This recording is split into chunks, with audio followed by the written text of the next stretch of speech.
Di Gerai Hospital, selain layanan pencucian dan reparasi sepatu, Anda juga bisa mengorder untuk memperbarui cat sepatu yang mulai memudar, serta pewarnaan sepatu secara custom dengan metode lukis, agar sepatu Anda tampil beda.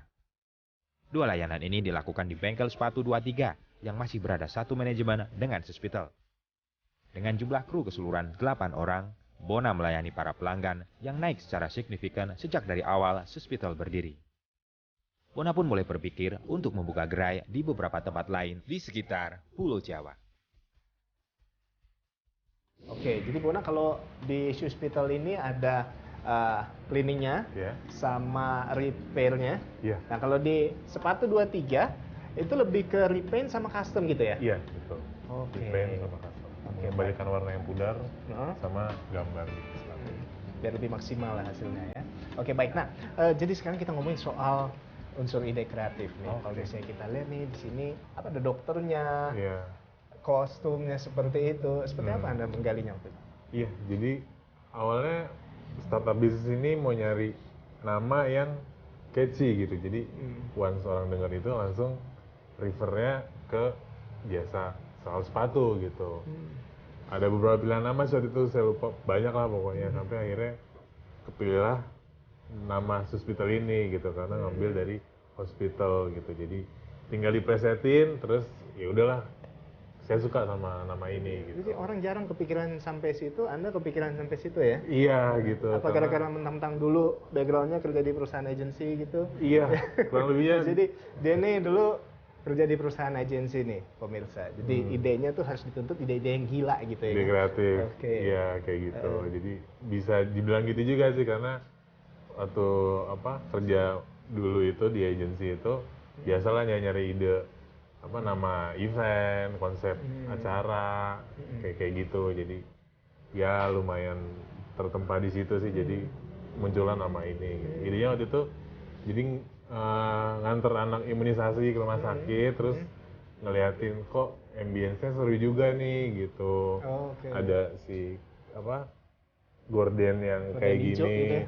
Iya, terus ngeliat ada jubah ruang operasi kayak gitu. Jadi ya udahlah, coba deh diaplikasikan ke jasa laundry sepatu kayak gitu kan. Jadi dari situ gimmicknya mulai macam-macam tuh, ada si jubahnya, ada infus, dan ambience-nya dibangun kayak gitu. Tapi kalau saya lihat justru lebih dari sekedar laundry sepatu ini ya?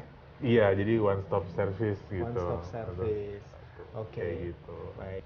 Karena ada ide ini, Anda pede gitu untuk akhirnya bangun sendiri, usaha sendiri gitu ya? Iya gitu, berangkat dengan konsep yang beda sih gitu. Mungkin ada beberapa jasa serupa, cuman saya berani jual konsep yang orang experiencing sesuatu yang beda dan unik.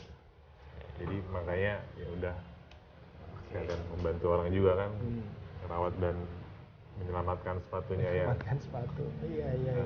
Sekarang kita ngomongin soal omset nih. Berarti omset udah lumayan banget dong nih. Udah lumayan. Gimana? Udah break even berapa nih kalau bisa tahu?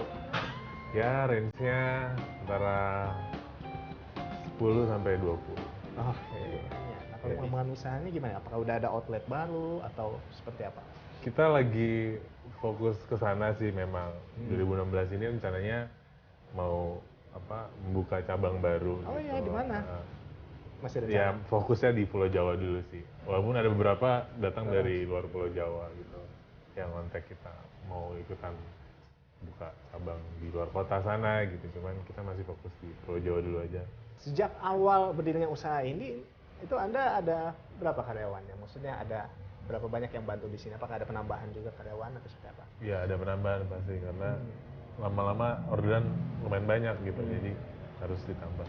Awalnya saya karena fokusnya di cuci dan reparasi, jadi saya semuanya berdua tuh. Jadi saya sama satu karyawan waktu itu. Sampai akhirnya sekarang nambah jadi ada 3 orang karyawan gitu. Gitu.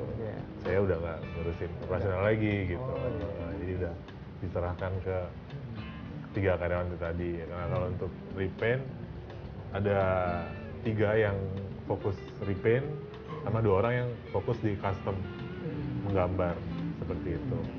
Gitu. Ya.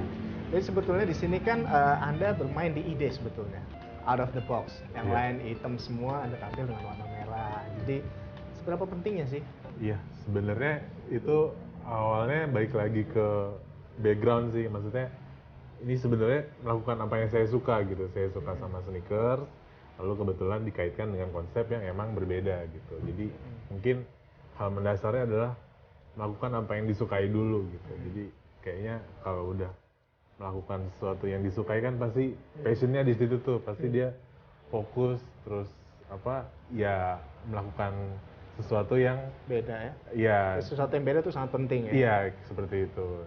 Oke. Lalu ditambah dengan konsep yang beda gitu. Jadi orang datang ke sini inget dia, oh ini toh rumah sakit buat sepatu seperti itu. Ini toh tempat buat menyembuhkan sepatu yang sakit seperti itu. Jadi bisa dibilang yang tadi itu adalah hal yang paling penting dalam berwirausaha. Iya, Berani beda. berani beda. Awalnya melakukan apa yang disuka, lalu berani beda. Apa pesan-pesan yang ingin Anda sampaikan buat teman-teman yang mungkin baru memulai usaha? Iya. Seperti apa? Ya jangan takut mencoba sih, mencoba dan melakukan hal yang disuka, lalu fokus aja di situ gitu. Fokus, insya Allah pasti berhasil. Oke, mantap. Jadi di sini sebetulnya yang saya tangkap ya, ngobrol dari tadi sama Bona, jadi sebetulnya nggak perlu untuk selalu sama dengan kebanyakan orang, tapi untuk jadi berbeda sebetulnya penting. Yang paling penting di sini adalah kita harus out of the box, kita harus berpikir berbeda, sehingga dari situ usaha kita bisa dilirik sama orang lain. Betul. Terima kasih banyak Bona Yeah, sudah yeah. menginspirasi hari ini. Sukses terus. Thank you. Oke.